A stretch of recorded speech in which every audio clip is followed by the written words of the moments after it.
Ça faisait un mois que je n'avais pas fait d'épisode du journal DeFi, donc il s'est passé beaucoup de choses depuis le dernier épisode. On va aller voir tout ça en détail, on va parler un petit peu de Berachain, je pense que ce sera sur la miniature de toute façon, parce que c'est un des plus gros mouvements qu'il y a eu sur mon portefeuille. Il y a quelques projets que j'ai commencé à farmer, sur lesquels je suis pas ultra convaincu, donc il y a des chances que je refasse un épisode dans pas trop longtemps. Cette fois-ci, il va pas se passer un mois avant le prochain épisode, donc si ça vous intéresse ce format, n'hésitez pas à vous abonner pour ne pas rater les futurs épisodes, à liker la vidéo pour me soutenir, et on commence tout de suite par voir ce qui a changé sur le portefeuille. Donc lors du dernier épisode, j'avais une stratégie en delta neutre sur le token Virtual. J'ai changé 2 fois de stratégie depuis le dernier épisode pour vous dire à quel point ça a bougé, donc ça je peux le retirer.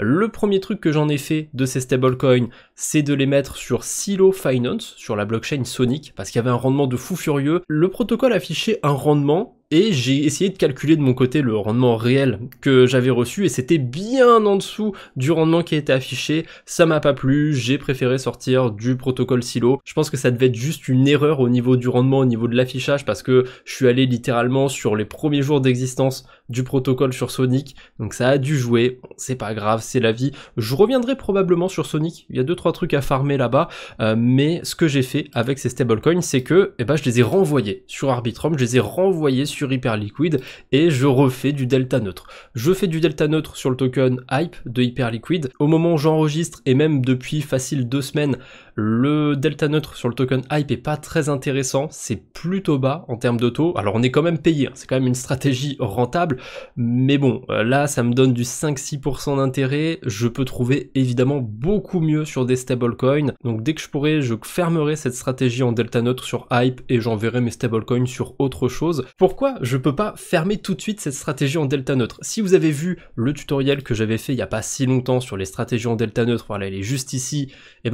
normalement je peux fermer à peu près mes positions quand je veux. Qu'est-ce que j'ai fait comme bêtise pour ne pas pouvoir fermer ma position? En faisant du delta neutre sur le token Hype, je me suis dit, tiens, je suis exposé à la hausse sur le token d'Hyperliquid, ça pourrait être intéressant de tester ce mécanisme de staking. Petit souci, quand on veut unstaker et récupérer ces tokens Hype sur son portefeuille spot, donc pour pouvoir les revendre ensuite, on doit attendre 1 semaine.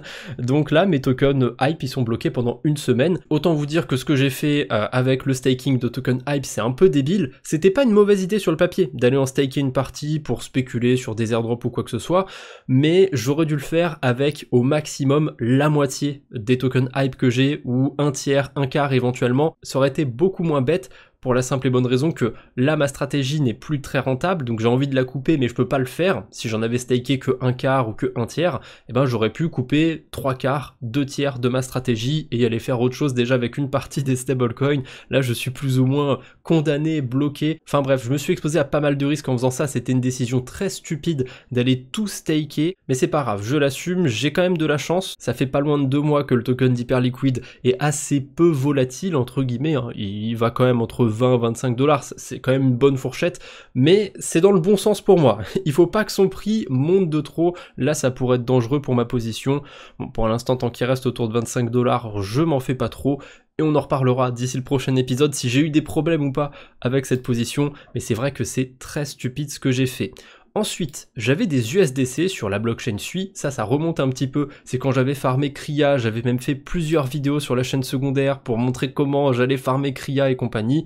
Bon, c'était pas le meilleur airdrop honnêtement, c'était pas fameux de chez fameux, mais c'était quand même rentable comme stratégie, c'était pas inintéressant non plus. Ces stablecoins, je les ai pas laissés là-bas, je les ai rapatriés aussi sur Arbitrum, comme quoi Arbitrum c'est devenu un petit peu mon hub de base, quand je sais pas trop quoi faire sur la DeFi, je finis soit sur Arbitrum, soit sur Base, j'ai l'impression, et j'avais déposé mes USDC sur Goat Protocol. Donc au revoir Kria, ils sont passés sur Goat Protocol. Encore une fois, il s'est passé pas mal de temps depuis la dernière vidéo, donc j'ai encore bougé ces stablecoins et j'ai même fait plus que les bouger. Donc qu'est-ce que j'ai fait comme carabistouille avec ces USDC quand je les ai sortis de Goat Protocol? J'en ai déposé 2 tiers à peu près sur 2 protocoles de la Binance Smart Chain, dont j'ai déjà parlé aussi récemment dans une vidéo dédiée. Voilà, quelques airdrops qu'on peut farmer là-bas. je vais vous montrer ça en détail, mais il y a une autre partie des USDC qui n'est pas redéposée, pour la simple et bonne raison que j'ai acheté de l'Ether avec.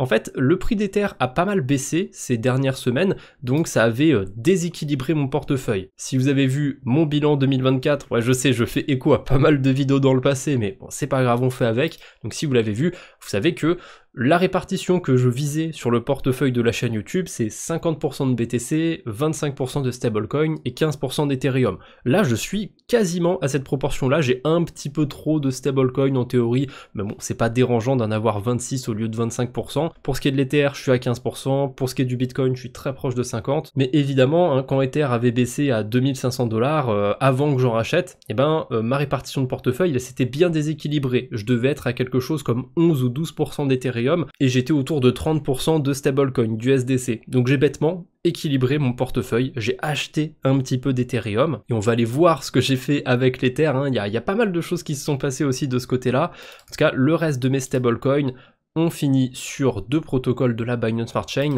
Le premier reste, c'est sur USDX Money. C'est vraiment le protocole le plus simple à farmer, je trouve, hein, dans ceux que j'ai présentés sur la Binance Smart Chain. On dépose des stablecoins. Moi, j'ai choisi de juste les staker et de bêtement prendre du yield en faisant ça. Bon, par contre, le rendement est relativement faible, hein, 7% actuellement. Il tournait autour de 10% quand j'ai fait la vidéo. C'est dommage qu'il ait un petit peu baissé. J'ai gagné à peu près 2 $ depuis que j'ai déposé. Donc, j'ai pas calculé le rendement annualisé, mais on doit être autour de ce qui est affiché sur le site. Et le reste des stablecoins, je l'ai déposé sur Asterus, que j'ai aussi présenté dans la vidéo sur la Binance Smart Chain, et on a un vault avec l'USDF, donc le stablecoin du protocole, et le rendement il est encore plus faible.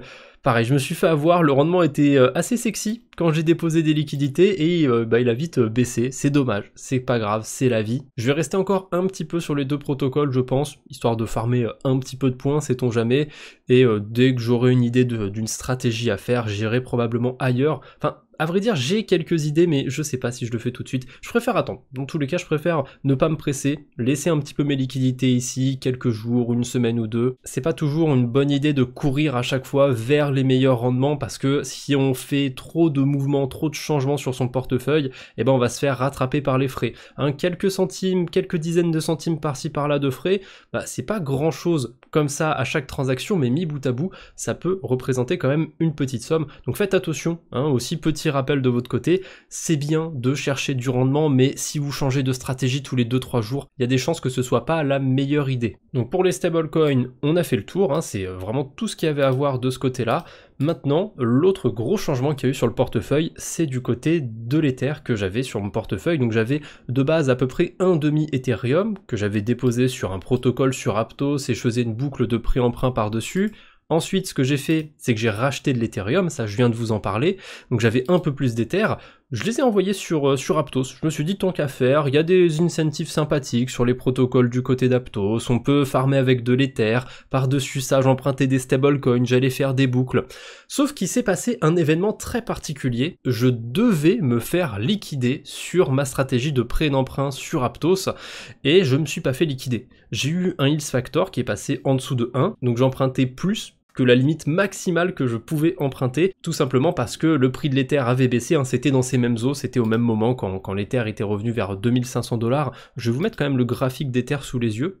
Parce que là, ces derniers jours, il s'est à nouveau apprécié, il est revenu vers 2800 $, mais si je dézoome sur un mois, donc depuis le dernier épisode, voilà, le dernier épisode, il est sorti vers mi-janvier, on était avec un Ether à 3200, 3300 $, et début février, c'était la dégringolade. Je me souviens plus exactement de ce qui s'est passé à ce moment-là, de ce qui a fait chuter Ethereum, mais il a quand même perdu 1000 $ en 2-3 jours, il est passé de 3400 à 2400, c'est assez fou. Je me souviens même plus s'il y avait des raisons en fait en particulier, je crois que c'est juste le marché qui a décidé de rage kit, et c'est bien la preuve que je m'attendais pas à ce qu'il baisse autant. Je devais me faire liquider sur ma stratégie parce que j'empruntais trop de stablecoins, enfin c'est pas que j'en empruntais trop, c'est que Ether a baissé plus que ce que j'imaginais, donc j'étais en excédent sur mon emprunt, mais je me suis pas fait liquider. Donc je me méfie vachement des protocoles de lending sur Aptos maintenant. Cette expérience elle était positif d'un côté et négatif pour moi. Positif parce que je me suis pas fait liquider, c'est cool, j'ai pas perdu d'argent, mais négatif parce que ça veut dire que le mécanisme de liquidation sur les protocoles sur Aptos, il fonctionne pas très bien a priori. Alors peut-être que j'étais une exception, que j'étais sur un protocole, je sais pas, pour une raison X ou Y, ils ont pas liquidé.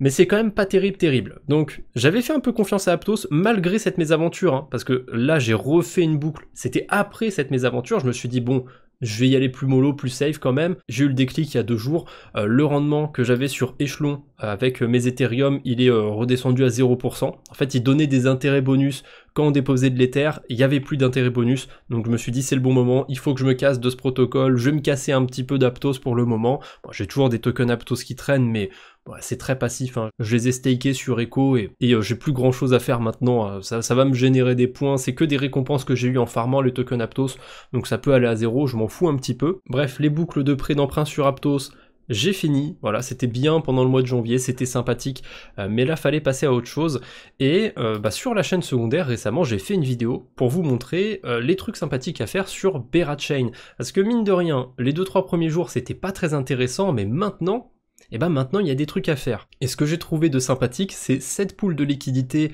Ether Bera avec quasiment 100% d'intérêt annualisé. C'est un rendement vraiment élevé, mais j'ai pas de token Bera, j'ai que de l'Ether dans mon portefeuille, donc comment je fais pour profiter du rendement de cette pool de liquidité sans être exposé directement au token Bera? Parce que si j'ai du token Bera ou si j'ai envie d'en acheter, je peux farmer cette pool sans problème, mais moi j'aime bien tout ce qui est stratégie en delta neutre ou ce genre de stratégie avec des emprunts pour pas être exposé directement à un token. Donc comment j'ai fait? Ça fait un moment, ça me manquait d'ailleurs ce genre de stratégie parce que j'aime bien les mettre en place, je sais pas pourquoi. Il y a des stratégies sur la DeFi que j'aime plus que d'autres, et cette stratégie à base de prêt d'emprunt, c'est une de mes préférées. Ça faisait un moment qu'on n'avait pas des pools sexy comme ça pour faire cette stratégie, donc merci Berachain, ça me manquait vraiment ce genre de stratégie. Donc ce que j'ai fait, c'est que j'ai déposé de l'Ether sur Dolomite, j'ai pas déposé tout l'Ether que j'avais 0,76 Ethereum, quelque chose comme ça, j'en ai déposé 0,6, donc une bonne partie quand même de ma quantité d'Ether sur Dolomite. D'ailleurs je suis pas connecté sur le bon portefeuille, ça m'a mis sur le wallet d'Egen, je vais essayer de recharger la page. Voilà, là je suis sur le bon portefeuille, on peut voir ma position.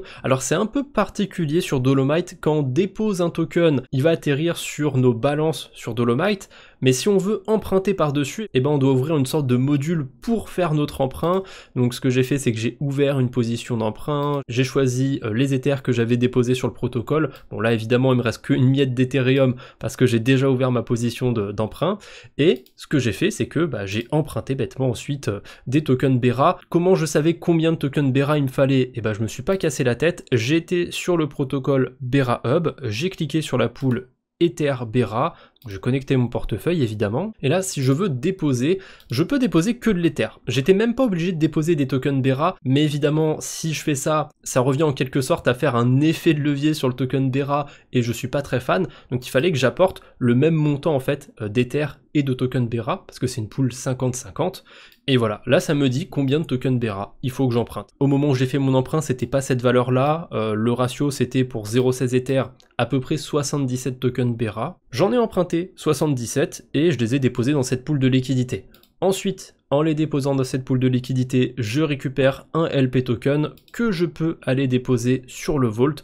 Et actuellement, on a 90% d'intérêt bonus en token BGT, donc globalement en token Bera. Sauf que, en faisant mes recherches sur Berachain, en regardant les protocoles qu'il y a sur cet écosystème, je me suis rendu compte qu'il y avait Infrared qui me permettait de déposer mes LP tokens, et au lieu d'être payé en BGT, je suis payé en IBGT. Donc le token BGT staké, on va dire, par Infrared, je pense que c'est pas exact comme terme, mais on se comprend en disant ça, et en fait ce IBGT il vaut plus cher que le BGT tout court, donc j'ai un meilleur rendement à venir sur ce protocole, et c'est ce que je voulais faire. Je voulais quand même faire au moins une transaction dans cette vidéo, donc je vais récupérer mes LP tokens ici, donc unstake, voilà, je unstake tout, je récupère mes tokens de pool. D'ailleurs les frais coûtent que dalle sur Berachain, on en a pour moins d'1 centime, même moins d'un dixième, moins d'un centième de centime, c'est ridicule. Donc honnêtement, entre les pools de liquidité sympathiques, les stratégies sympathiques qu'on peut faire, les frais de transaction,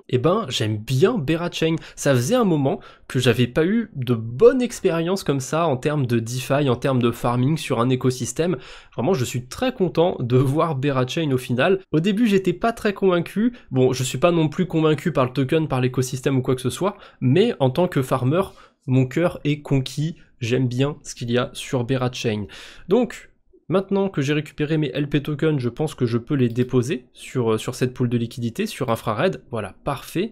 Donc j'approuve mes LP tokens, je les dépose, et ensuite j'ai plus qu'à attendre et me délecter des récompenses que je vais farmer sur ce protocole. D'ailleurs, en parlant de récompenses, comme j'ai déposé mes tokens pendant un moment sur Bera Hub, j'ai un petit peu de tokens BGT, que je vais réclamer évidemment. Tiens, c'est intéressant, on peut même décider de les réclamer sur un autre portefeuille. J'ai jamais vu ça auparavant, mais ça peut être intéressant dans le cas où on veut envoyer les récompenses sur un wallet d'épargne, par exemple.